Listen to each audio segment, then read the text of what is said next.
Hello and welcome to another episode of Earth911's Sustainability in Your Ear, the podcast conversation about accelerating the transition to a sustainable carbon-neutral society. And I'm your host, Mitch Ratcliffe. Thank you for joining the conversation. Energy generation and distribution are poised for the kind of disruption that transformed many other industries over the past 20 years as digital technology changed the organization of work, retail distribution, dining, driving, and shopping, and many other things.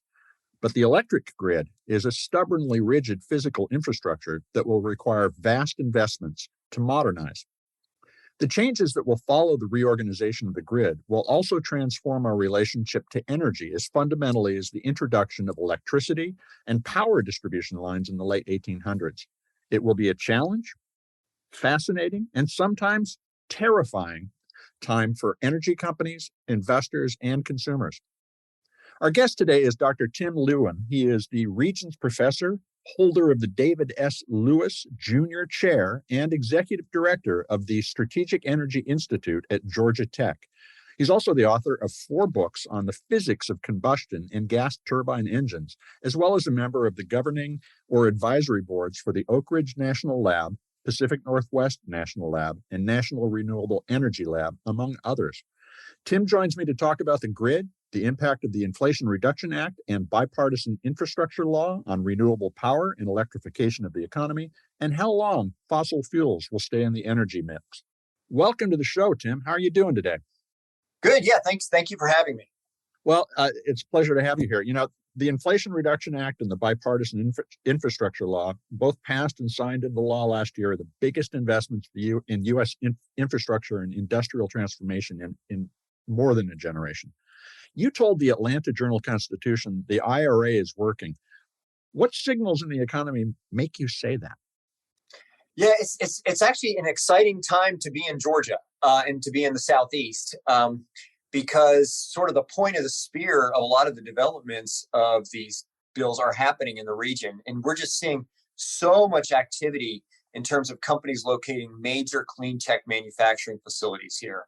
Many of those moves being stimulated by the IIJA and IRA. For example, Hanwha Q-Cells, going to be the largest solar manufacturing facility in the United States, and where those tax credits made a really big effect. A lot of battery manufacturing, battery recycling, and so forth. Hydrogen, Plug Power, their hydrogen, green hydrogen manufacturing. So a lot of things are directly benefiting from the different types of stimuluses that are in those bills. But what are the most important elements of that stimulus, both in the IRA and in the BIL? Yeah, the stimulus is really interesting because it's, there's really no sticks and it's all carrots. There's a lot of different kinds of carrots.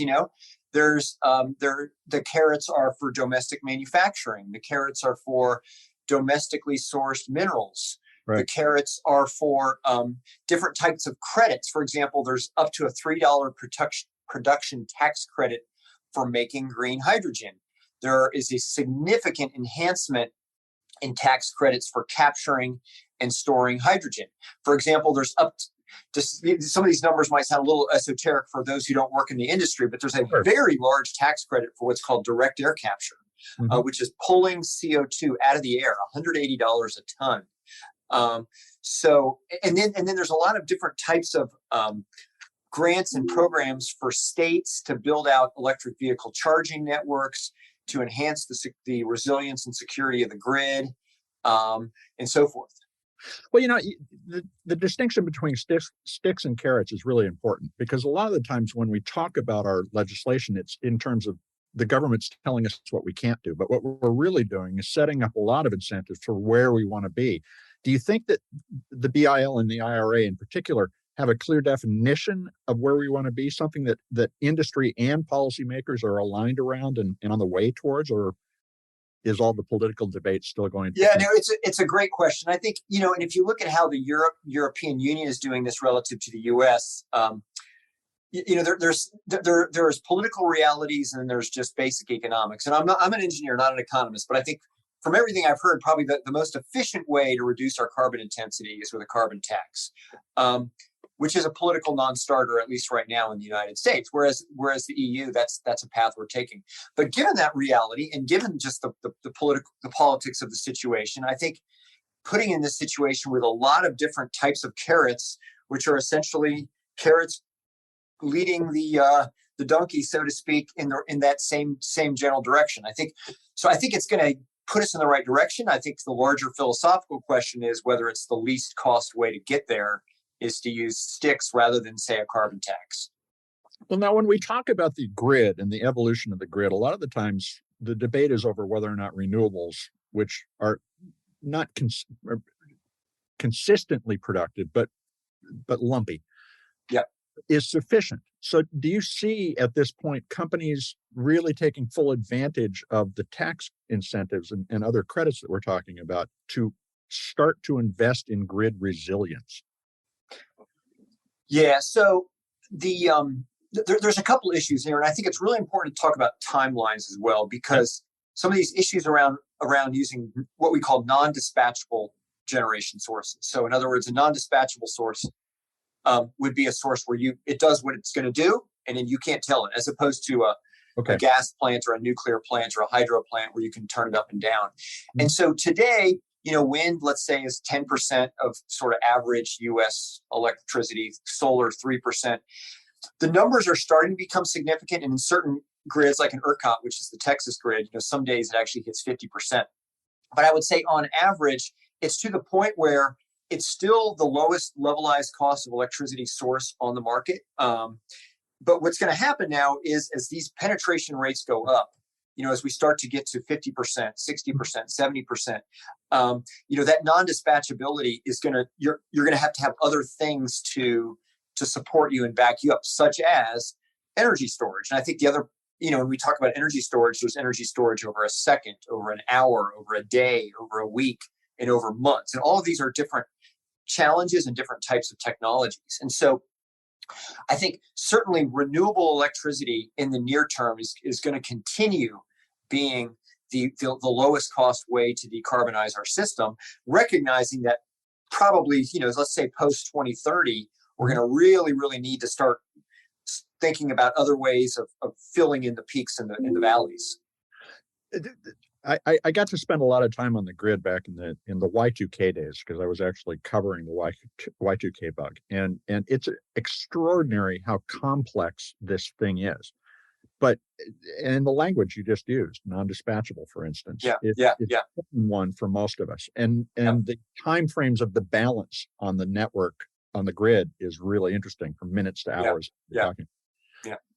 But let me ask you to put it this way. If you were to sit down with a third grader, how would you describe to them how their world will change because of the changes in the grid by their 30th birthday? I would say, today our electric power plants are large, very concentrated facilities that in which you drive by, you see them, but they're just super concentrated. They're just not. They sit still. They sit still. You don't see anything happening. What's going to happen with as we get these massive expansions of wind and solar is it's going to be ubiquitous. And in some cases, like my wife is from Eastern Washington, and just watching the geography of this transformation in Eastern Washington, every ridgetop now is covered with these wind farms. So it's just fundamentally changed. It's in your face. And the same thing with these large scale solar farms. California has now put in that every new home that's built has to have solar on the roof. And so just the sources of electric power generation they're just geographically going to be everywhere.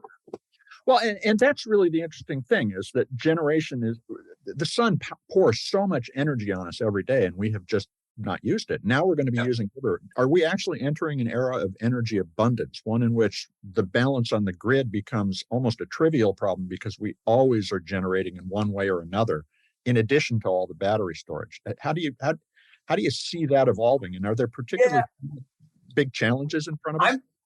I'm there are people who say that, they're too cheap to meter, that people talked about that. That never happens. Well, that never happens. It's not going to happen. And so an era of energy abundance, it's an interesting question. I think there's a lot of nuance because I think when there's a lot of wind blowing and when it's the sun is fully out, I mean, potentially you're looking at dealing with a lot in overabundance, and we're already seeing this already in the United States where there's this word curtailment, where wind farms are, they're basically having to rotate out of the wind so that they can't produce as much power as they otherwise could because the grid has no place to put them. Right. And so the other thing that's going to really be interesting is today, the electric grid is a just-in-time system, is that literally the most complex machine in the world, the electric grid, is the supply and the demand of electricity are essentially matching every second. I mean, and there is just simply no other commodity that does that. I mean, imagine, when you go to the grocery store and you buy bread, imagine that the bread you're buying, that very instant that you're picking that piece of loaf up, that bread is being, the wheat is growing and all that supply chain has happened to deliver that piece of bread for you right there, or blueberries. It's phenomenal what's happening with the grid right now, which makes it really challenging. But what's going to happen with the grid is that as we, because of the need for storage and to level out the peaks in the valleys, the grid is going to start looking a little bit more like buying bread at Kroger or something like that, where hey, they made it a week ago and they're storing it and you're getting it now. So that's really interesting, thinking about it in terms of the concurrency of all the things currently going on. One of the things I was struck by 25 years ago was the fact that it is literally physically controlled. There's switches, manual switches. Are we moving past that to digital controls so that this can be just managed remotely? And yeah, absolutely. I mean, things are digitalizing very rapidly. Every substation is connected via telecom. So there is a lot of work is going on just in the general area of power electronics. By the way, if I could just add one thing, a comment that you had asked me earlier around barriers to growth of wind. Yeah, that's what I was going to ask. In tax credits, I think it's really important to emphasize transmission and distribution lines. Is that the biggest barrier to growth, let's say, of wind today, is not access to tax credits. It's having the ability to build the high power lines to move wind from where it's produced to where it's needed. I mean, one of the things about wind is that it tends to be windiest in places that are a little bit more remote. And if you just look at maps of the United States where there's lots of wind resources, these tend to be in the Great Plains, much more loosely populated. And so that is, The Economist magazine this week, the cover article is, hug a pylon, not a tree, and basically saying, we really need to start embracing build out of pylons, which are the big support structures for transmission lines. Well, the throughways, when we first built the grid, frankly, the most of the United States wasn't that deeply settled. And now it is fully owned or owned by the federal government out here in the West. Because in fact, I spent a lot of time in Eastern Washington and know exactly what you're talking. It's changed totally over the last 40 years. But do we need to exercise the right of eminent domain to just put those long distribution lines in place? How do we resolve that? Yeah, I mean, that is the question at hand. And I mean, it's a really complicated, democracy is a wonderful institution. And we have to figure out how to do this, because essentially what these high voltage long transmission lines do is that the benefits, there are almost no benefits to the vast majority of people that are affected by them. Directly. And that right away creates a huge political problem where you have a very concentrated set of beneficiaries and a broadly distributed set of people who get the downside. And the other problem is just overlap. There's federal jurisdiction, there's state jurisdiction, there's local jurisdiction. And I'm not going to say that I have anywhere close to the expertise of just understanding just the patchwork of jurisdictions and what we can and can't do with eminent domain. But frankly, this is the number one problem with growth of renewable energy in the United States today.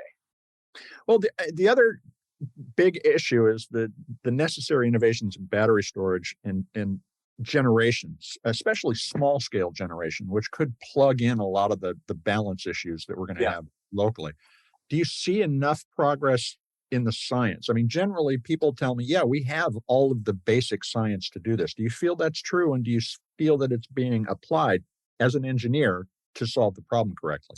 Yeah, I mean, battery, and so I think it's important. Let me just reemphasize another point: is that when we talk about energy storage, batteries are one piece, but not the only piece. Because Right. what batteries do is they level the hills and the valleys over hours and maybe days, Mhm. but they start to become less effective of a solution when you're talking about weeks and seasonal storage. But I would say battery costs have dropped dramatically. There's a lot of energy storage a lot of battery energy storage that's going on. A lot of companies, both new and large existing companies, are building big businesses out of building out batteries. What's the problem? It's just cost, right? I mean, it's essentially it's a shadow cost of building in non-dispatchable energy. Is that hey, solar and wind sounds really cheap, and it is, but again, but then you also have to put in these battery systems, Right. which essentially increase the cost. What about the idea, in addition to batteries, we could store energy in forms of fuel like hydrogen? Do you see Yeah. that playing an important role as well? Absolutely, yeah, and so in where hydrogen or other types of is really it's not a source of energy; it's really a carrier. I like to think of hydrogen as a lot like electricity; it's just a way of moving energy around, but it's Mhm. also easier to store. And so where hydrogen starts to become important is when we really, again, hydrogen is not the least cost way to do what we need to do over the next 5 years.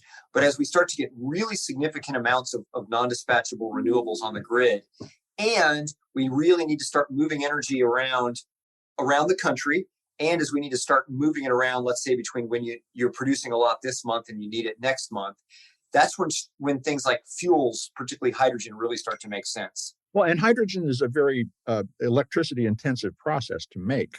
Um, It is. this abundance that we were talking about before is really basically contextual. We can generate a whole lot of energy potentially where it can't be delivered very easily, Yeah. but could be converted to hydrogen, and that then becomes a store. So that's not the grid we have today. No, it's not. Manage this? Do we know how to manage this? Yeah, it's not the grid. It's not the grid we have today. But the nice thing about it is we have a very large, well-developed natural gas pipeline system. A lot of those right-of-ways are already developed. There's some interesting pilots that are happening. There's some in England. In fact, Minnesota is doing it. California is doing it, where they're starting to inject hydrogen into the pipeline, and in essence, using the pipeline as a massive battery, a massive energy storage vehicle, but also as a really, really concentrated way of moving energy. There's been some studies that if you need to move a unit amount of energy, moving it in the form of a fuel versus moving it in the form of electricity, it's going to cost you about 10 times less to build out the energy transport systems if you want to move a fuel. But to your point, you got to, if in this world you're using electricity to make that fuel, and so there's the cost. There's issues associated with the cost of production, the issues associated with transportation and utilization. Lots to manage. This is Yeah. a great conversation. I want to take a quick commercial break. We're going to be right back. Okay.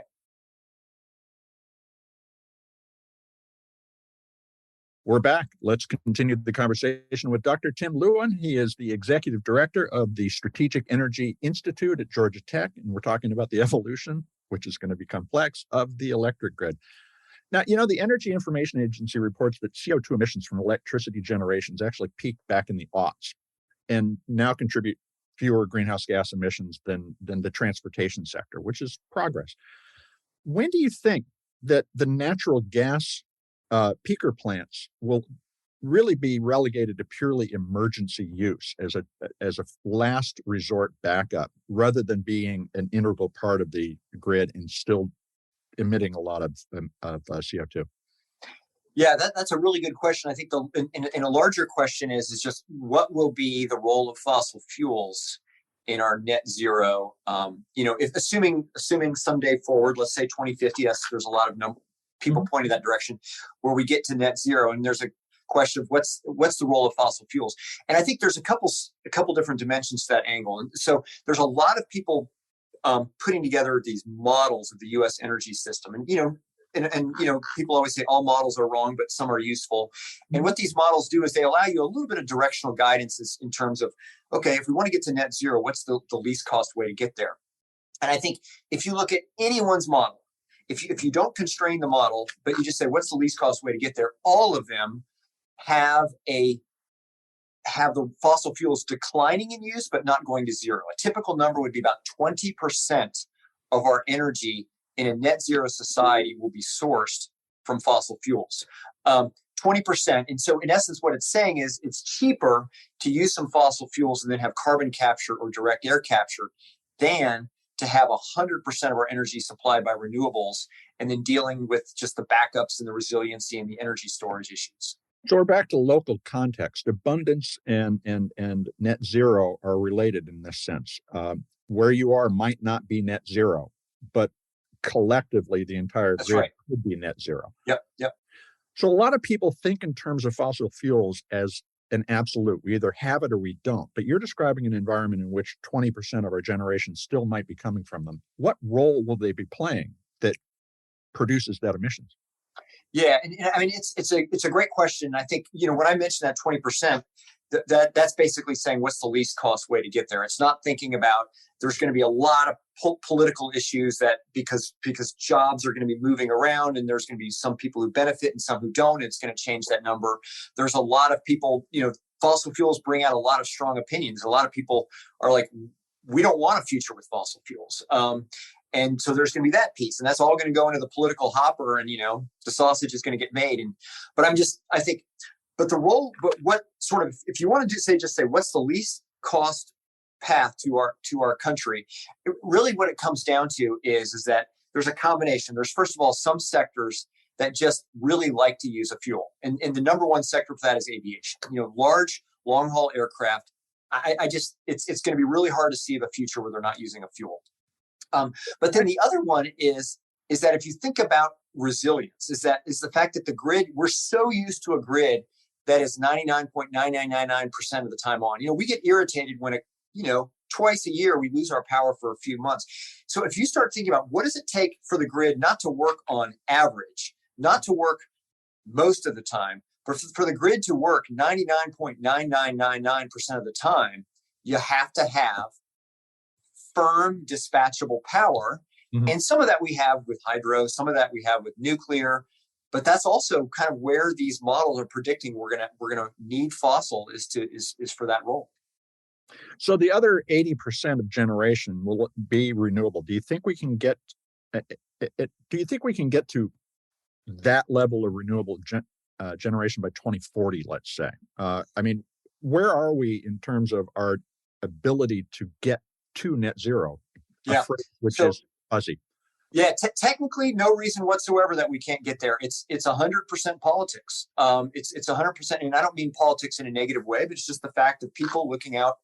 Enlightened self-interest is that everyone wants jobs for their family and things like that. And and then the other issue is just the NIMBY, the not in my backyard. And I mentioned earlier how electric power transmission lines are a particularly complicated political problem because the vast majority of people affected by power lines don't necessarily benefit from them. And so really our ability to site power, high voltage power lines is going to be a critical choke point.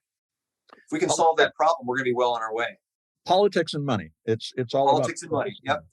Yep. So do you see in the IRA and the BIL investments in retraining to address the problem of moving people from the fossil fuel industry to the renewable industry, or helping them move into other jobs if their jobs are retired? Yeah, there's an enormous amount of work that's being done and dollars that are being provided for community engagement, really trying to proactively engage communities ahead of time. So rather than having something foisted upon them, like a hydrogen production plant or a transmission line going by, but to really have them be part of the solution. You see a lot of programs in that. You see a lot of programs around retraining, workforce development. There's a lot of interest as well in making sure that the benefits of decarbonization are uniformly affect all Americans positively. And so you'll see a lot of interest in particularly making sure that this transition benefits lower income people as well. So there's lots of programs, state programs, things that universities like myself are involved in, things around technical colleges, things around just the community colleges and so forth. Well, politics is the art of spreading around the costs and the benefits. So that's right. Yep, Well, that's exactly. work. I want to take a specific example, an issue a lot of people have talked about, which is what happened in Texas during the 2021 snowstorm and ice event. 4.5 million homes lost power.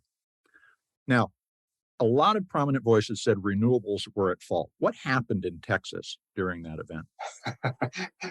That's a loaded question, a politically loaded question. I mean, so just a couple You're an facts. engineer. Give me the engineers. That's right. I'll give you that. So you go to the EIA website and you can download sort of the energy sources in Texas over those days. And essentially so everyone's right and everyone's wrong, I guess, in terms of what happened in Texas. But basically wind plummeted. If you look at wind power, it just fell like a rock. And so all of a sudden, all this wind power was simply not available. Well, what made up for wind was natural gas. So natural gas power production goes way up. But natural gas, which is supposed to be a dispatchable resource, you're supposed to say, give me this much power and it'll give you that much power. It turned out it wasn't able to go up enough. And that was due to power plants freezing, wells freezing, and things like that. And so in one sense, natural gas was Texas's savior, because if the gas plants hadn't been able to really ramp up their power, a lot more people would have been cold. On the other hand, natural gas was not a dispatchable resource, which was what it was supposed to be. In my opinion, what the problem with Texas is that it's what we call an energy-only market. Mm-hmm. And I don't want to get too fancy, but just the idea is power producers get paid for the power they put on the grid. And the idea of Texas was, hey, if there's not enough power, price is going to go up, and that's going to incentivize people to put in more capacity. But I mean, if you are an investor and you're trying to make investments, it's a tough business to go into something for, really, really low probability events. Like, oh, what if it gets really, really cold once every 10 years? Okay, I can maybe make up the money by power prices spiking, but I think I'll just make my money for the other 999 days. Well, Enron showed us exactly how hard that is. Yeah. And like you look at other markets, we have what are called capacity markets, where people get paid. Mm-hmm. Some people get paid for putting power on the grid, but other people get paid for actually having power that they could put on the grid if they need to. Right. And probably Texas is going to move in that direction. Well, what policies should Texas or any state put in place to incentivize utilities to improve their resilience? Well, I think what we've seen is that these energy-only markets are frankly a disaster. I mean, because people are getting 50,000, 100,000. Okay, so let's assume even the market can solve this problem with an energy-only market. But what it means is that when there's scarcity, you're going to get $100,000 power bill for keeping your home warm over a week. That just raises this massive political storm. I think it's much better to value the capacity as well. That even if people aren't putting power on the grid, the power that they could put on the grid, giving some value to that, which is what some other markets do. So let me ask you about a current debate. It's in New York State, and they're debating what they call the New York State Build Public Renewables Act. And as I read this legislation, it's a top-down approach to infrastructure in which the state owns the grid, but the distributed nature of the renewable generation suggests that homes and businesses will be contributing to the grid in the role you were just talking about. There's capacity sitting out there.